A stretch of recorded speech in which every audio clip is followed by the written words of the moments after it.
절반 정도 좀 가는 것 같아요. 이번 주도 되게 흥미롭습니다.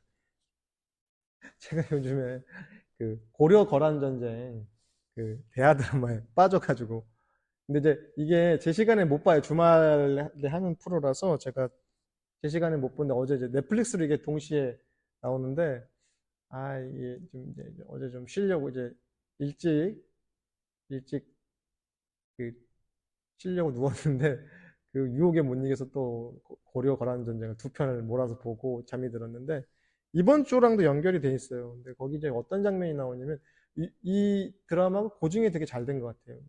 활 양규라고 하는 장군이 활을 쏘는 그 주무기가 활인데 좀 자료를 더 찾아봤더니 쇠로 된 화살이래요. 몸통이 쇠로 돼서 이게 보통 근력 갖고는 그거를 다루기가 어렵다는 거예요.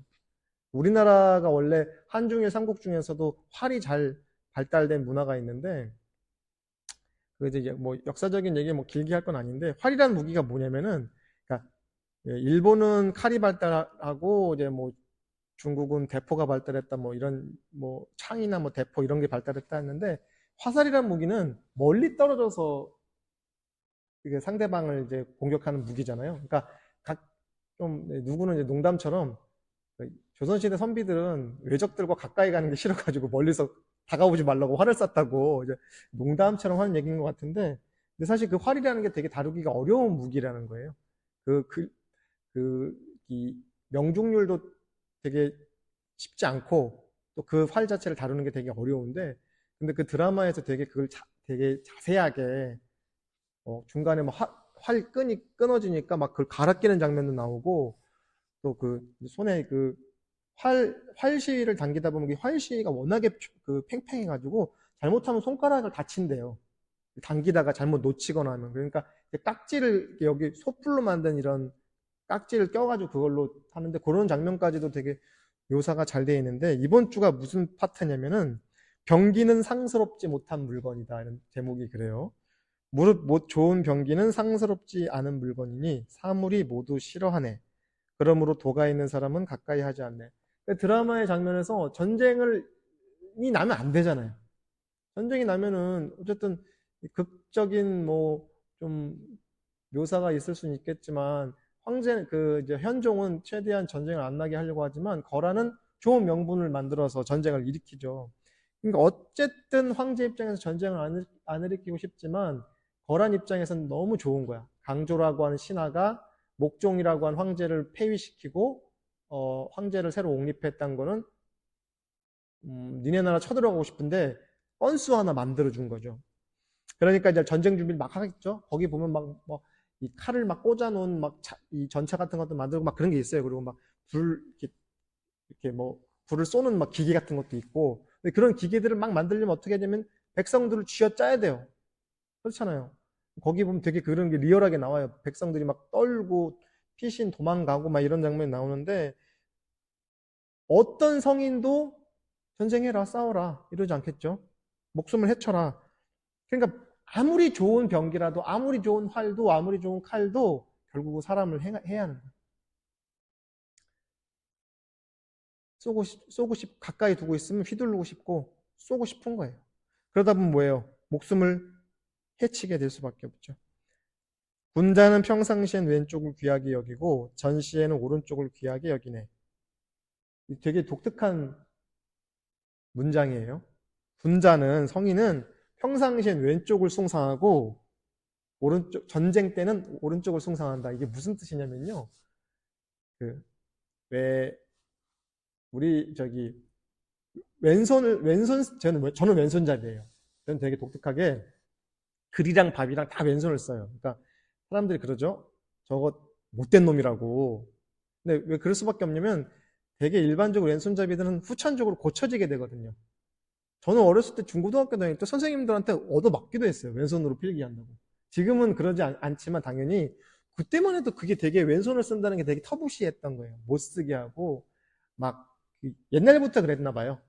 근데 재밌는 건 동양에서는 근데 영의정 좌의정이 있죠. 영의정 좌의정 우의정이 있죠. 물론 영의정이 제일 높은데 우의정보다 좌의정이 더 높아요. 네, 왼쪽인데. 그리고 지금도 그 오른손을 바른 손이라고 하죠. 그렇죠. 그리고 왼손 할 때 왼자가 부정적인 뜻이래요.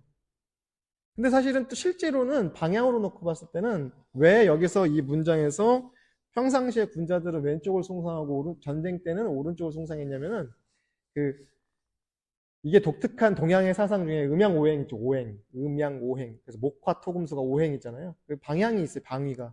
전에도 그런 제가 얘기를 했는데 황제는 중앙에 위치해요. 황제는 중앙에 위치해요. 그리고 그 오행 중에 색깔도 중앙은 토라고 해서 금색, 황금, 그러니까 노란색에 배당을 해요.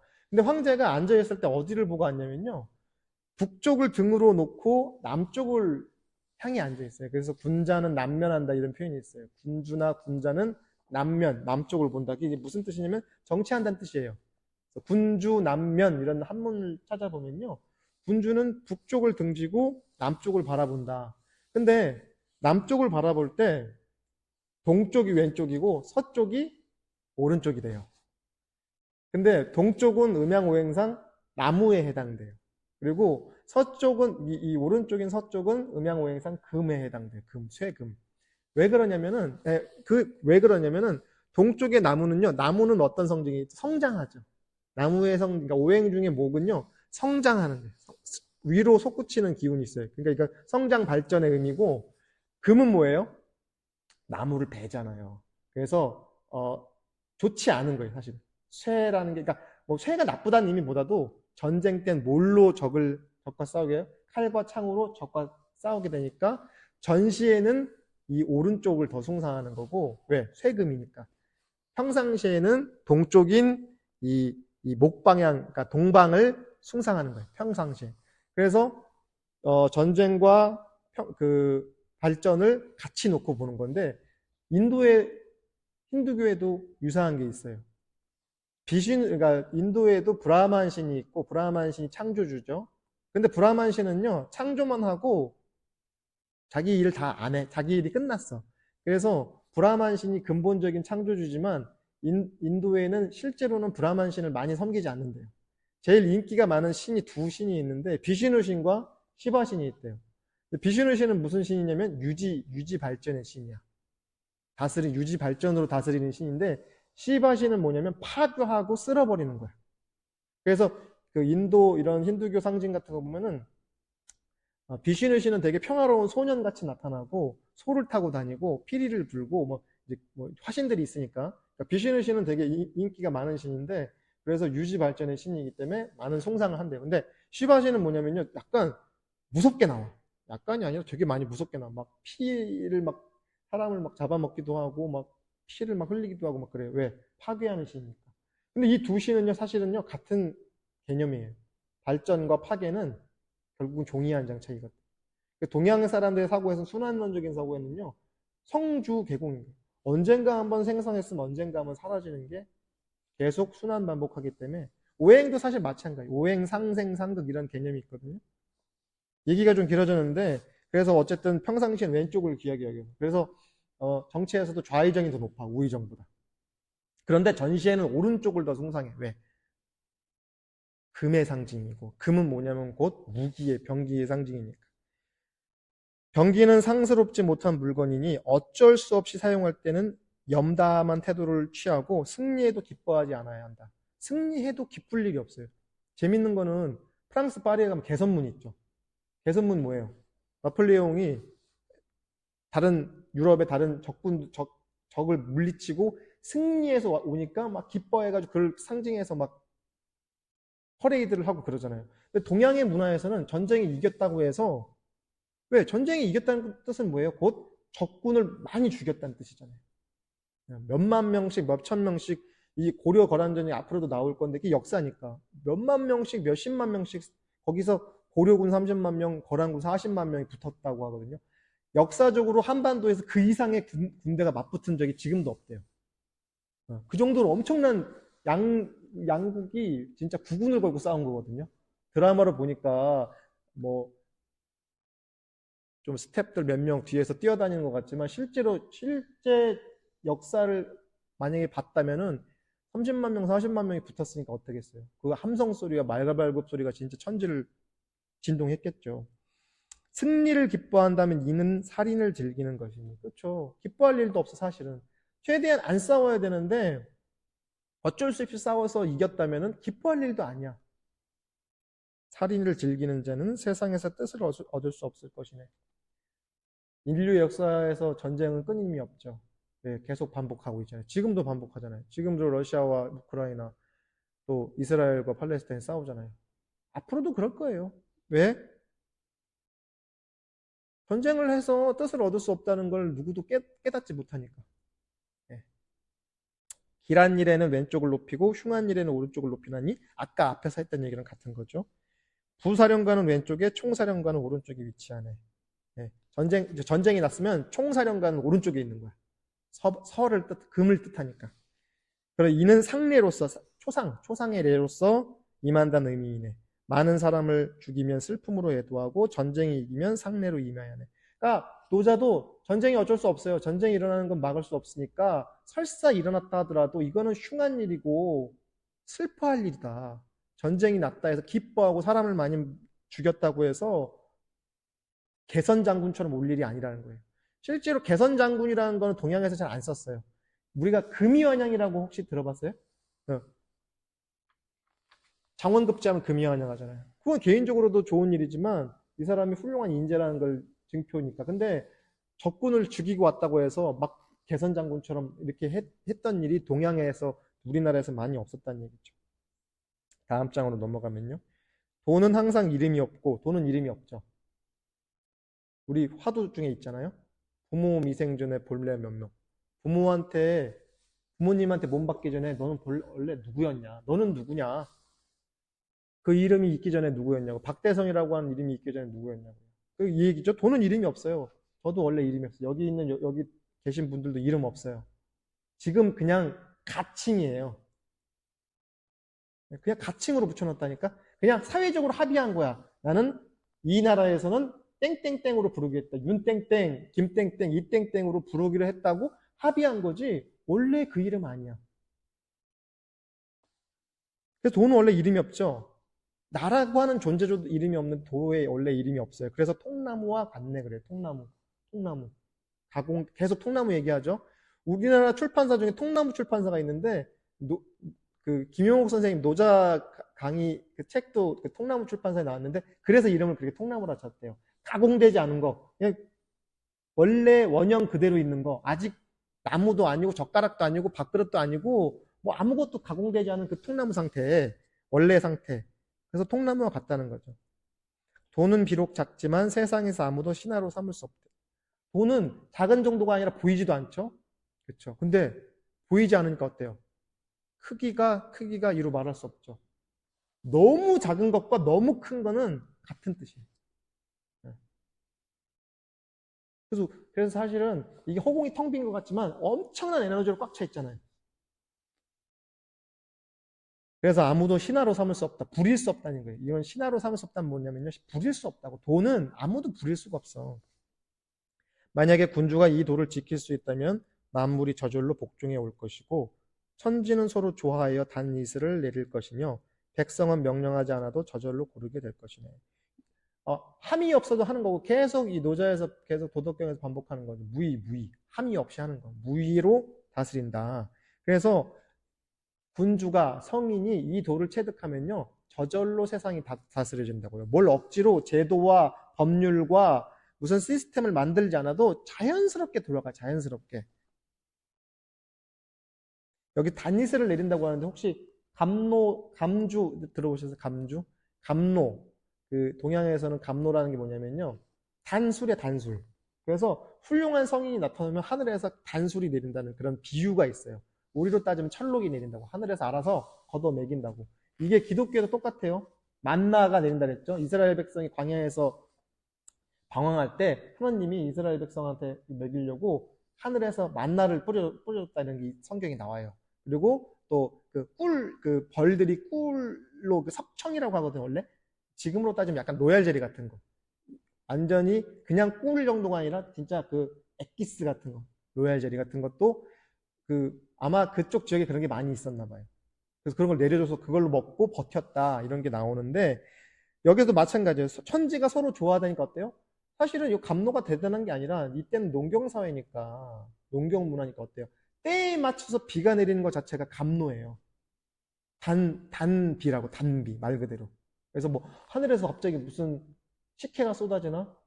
저는 식혜 되게 좋아했거든요. 지금도 좋아하는데, 제가 가끔 말씀드린 우리 큰어머님이 정말 식혜를 잘 만드셨어요. 그래서 이걸, 그때는 이제 우리 동네에서 식혜라고 하는 감주라고 했거든요. 감주, 단술이라고. 전주, 이제 호남 쪽 가니까 뭐죠? 콩나물 해장국집 가면 주는 거 있잖아요. 모주. 어. 모주도 이제 쌀을 삭혀서 이렇게 만들고 그랬나 봐요. 그러니까 이제 어쨌든 그렇게 마시면 달짝지근한 거 있잖아요. 그런 걸 상징하는데 꼭 그게 물질적인 게 아니라 하늘에서 적당하게 때에 맞춰서 내려주는 비가 단이슬 같은 거예요. 감로 같은 거예요. 그래서 성인이 나올 때 하늘에서 감로가 내린다는데 그게 뭐냐면 성인이 태어나면 성인이 선정을 베풀면 천지도 감응하니까 적당하게 바람 불고 적당하게 비 내리고 적당하게 풍운으로의 조화가 적당한 거야. 너무 과하지도 않고 넘치지도 않고 조화로워, 적절해. 그러니까 비도 때에 맞춰서 내려. 그런 의미로 받아들이는 거죠. 그러니까 어때요? 백성들은 명령하지 않아도 저절로 고르게 되는. 백성들은 명령할 필요 없어도 백성들이 알아서 농사 지어. 때에 맞춰 비가 내리면 적당하게 씨 뿌리고 적당하게 가꾸고 적당하게 수확을 거둬서 적당하게 배분을 하는 거예요. 그래서 훌륭한 성인, 훌륭한 군주가 오면 천지도 알아서 감응하는 거예요. 억지로 애쓰지 않아도. 그러니까 그게 말 그대로 동양에서 말하는 이게 낙원이죠. 이상세계, 대동세계. 그런데 반전이 일어나죠. 통나무를 자르기 시작하면서 이름이 생겼죠. 예를 들어서 통나무를 잘라서 뭘 만들어야 되잖아요. 그러니까 이제부터 이거는 통나무를 깎아서 그릇을 만들었으니까 이건 그릇이라고 하자. 근데 그릇도 어때요? 좋은 그릇이 있고 좀 덜 좋은 그릇이 생기겠죠? 그러니까 이름이 생겼죠. 만물의 이름이 생겼죠. 기독교에서도 유사한 게 나오잖아요. 바빌론 인류가 구약에 보면 이렇게 욕망을 상징하죠. 바빌론 탑을 짓다가 하나님이 저주를 해가지고 한 방에 쓰러뜨리니까 어때요? 이 백성들이 흩어지면서 말이 서로 바뀌었다고. 그래서 서로 말이 안 통하게 됐다는 거예요. 근데 이게 상징적인 비유죠. 서로 각자 자기 에고에 가리니까 어때요? 서로가 서로를 이해 못하는 거예요. 자기 생각에 갇혀 있으니까. 그걸 언어로 표현을 한 거죠. 언어로. 여기서 유사한 거예요. 이름이 생기니까 어때요? 서로 뜻이 안 통하잖아. 그리고 서로 욕망이 다르니까 더 뺏고 싶고 더 갖고 싶고 좋은 거 만들고 싶고 좋은 거 입고 싶고 좋은 거 먹고 싶잖아요. 좋은 집에 살고 싶고. 그러니까 이름이 생기면 멈출 줄 알아야 돼요. 개념이 생기고 관념이 생기면 이제 멈출 때가 됐다. 불교에서 수행할 때 지관이라고 하면 지관, 멈출 지자, 그칠 지자를 써요. 그치는 거예요. 호흡만 그치고 뭐 생각만 그치는 게 아니라 욕망인 줄 아는 거예요. 그러니까 알아차림을 하는 게 바로 그침이래요. 그침. 이거로구나. 아하하고 알아차리는 그런 통찰의 순간, 그게 바로 알아차림이라는 거죠. 그래서 멈출 줄 알아야 된다는 거예요. 잘 멈추는 거예요. 사실 공부는 못 먹어도 고가 아니라 스톱을 잘하는 거라고요. 그렇죠? 저는 하트 칠 줄 모르는데 뭐 못 먹어도 고 이런다면 뭐 이런 표현이 있잖아요. 근데 잘 멈출 줄 알아야 된다는 거예요. 잘 멈출 줄. 멈출 줄 알면 위태롭지 않는 것이네. 도가 세상에 자리 잡고 있는 것은 비유하자면 냇물이나 계곡물이 강 또는 바다로 몰려드는 것과 같네. 퐁퐁퐁 솟아나는 냇물이나 폭이 작은 강물은 결국 어디서 만나요? 대양에서 만나죠. 바다에서 만나는 거예요. 우리가 지금 개별적인 에고에서 속아서 이렇게 자기 에고만 존재하는 걸로 생각하지만 사실은 거대한 진화 또는 대화. 이건 뭐야? 진화라는 건 뭐냐면 아가 없는 게 진짜 진화거든요. 나라고 할 것이 없다는 것이 진짜 참다운 나라는 거예요. 역설적인 표현이죠. 무아가 진화라고요. 나라고 할 만한 게 없다고. 지금 나라고 생각하잖아요. 내가 생각하고 내가 밥 먹고 내가 말하고 내가 계속 하잖아요. 근데 사실 그 나라는 게 톡 떨어지면 어때요? 그게 진짜 나라니까요. 우린 지금 거짓 나에 속고 있잖아요. 지금 제 얘기를 듣고 있는 여러분들도 어때요? 계속 자기의 잣대로 무언가를 판단하고 계산이 되잖아요. 그 이어지는 장에 그 얘기가 있어요. 남을 아는 사람은 슬기롭다 할 수 있으나 남을 아는 게 슬기롭겠죠. 그쵸? 저 사람은 저런 사람이야. 저 사람은 저런 사람이야. 저 사람은 저런 옷을 입고 있네. 저 사람은 어디 사네. 저 사람은 어떤 사람이네. 성격이 어떻네. 계속 우리 판단하죠. 그쵸? 계속 계산하잖아요. 분별하잖아요. 상대방한테. 뭐 사람뿐만 아니라 사물도 그렇죠. 그런데 어때요? 스스로 아는 사람이야말로 참으로 박네. 그렇죠? 지금 계속 누군가를 계속 지적하고 계속 판단하고 했는데 진짜 그 판단의 주체인 나는 못 봐. 남을 이기는 사람은 힘이 있다 할 수 있으나 저절로 이기는 사람이야말로 참으로 강하네. 저절로 제가 늘 얘기하죠. 자기를 이긴 사람은 어떤 사람이죠? 자기를 이겼다고 하는 건 뭐예요? 자기가 패배했다는 거잖아요. 여기서 우리가 흔히 말하는 극기를 한다. 자기를 이긴다는 건 뭐냐면요. 반쪽짜리예요. 그럼 나를 이겼으면 누가 졌어? 누가 졌어요? 내가 졌어요. 이건 뭐예요? 분별의 자아를 이긴 거라고요. 이 의미가 없어. 나라고 하는 생각을 이겨야 돼요. 나라고 하는 생각을 이겨야지 진짜 승리자래. 나를 이기는 거라고요. 근데 아침에 일찍 일어나는 거 정도로 자기를 이겼다? 아니죠. 그건 아니야. 나라고 하는 생각을 이겨라고. 나라고 할 만한 것이 없다는 것을 아는 게 진짜 자기를 이기는 거라는 거죠. 만족할 줄 아는 사람은 부유하다고 할 수 있지만 억지로 횡하는 사람은 의욕만 높은 것이네. 억지로 횡하는 사람은 여기서 억지로 횡한다는 걸 우리식으로 얘기하면 뭐냐면요. 에고의 욕망대로 하는 거예요. 그렇잖아요. 우리가 좋은 일도 집착하죠. 좋은 일도 집착해요. 그래서 법박이 더 무섭다고 그랬잖아요. 법에도 집착하지 말라. 진리에도 집착하지 말라고 하잖아요. 집착하는 마음은 뭐냐면 그것이 실제로 있다고 믿는 마음 때문에 집착하는 거예요. 착한 일을 하면은 복을 받을 것이라는 것도 집착이에요. 그런 생각을 놓아요. 그래서 우리가 응용무념한다 그러잖아요. 응하여도 무념한다. 무언가를 한다는 생각마저도 내려놔야 돼. 착한 일을 한다, 좋은 일을 한다, 봉사를 한다는 생각을 조차도 내려놓고 하는 거예요. 근데 그 생각을 가지고 내가 착한 일을 많이 하니까 그 다음 보상이 있을 것이다. 그러니까 우리는 종교를 믿을 때도 내가 11조를 냈으니까 하나님이 복을 줄 거야. 내가 절에 가서 시주를 했으니까 부처님 복을 줄 거야. 우리 원불교도 똑같죠? 내가 유지비를 냈으니까 법신불께서 뭘 줄 거야. 이건 뭐예요? 마트에서 물건 사는 거죠. 마트에서 물건 사는 거. 그럼 종교가 21세기 지금까지도 종교라는 게 생겨나고 계속 거래하잖아요. 하나님이랑 거래하고 부처님이랑 거래하는 거는 지금 마트에서 물건 사는 거예요. 마트에서 물건 사는 건 정직하잖아요. 왜? 10,000원짜리 물건을 10,000원 주고 사니까 정직한데 우리는 100,000원짜리 복을 받고 싶은데 예를 들어서 한 10,000원짜리 되고 100,000원어치 복을 주세요. 그렇죠. 거래, 흥정.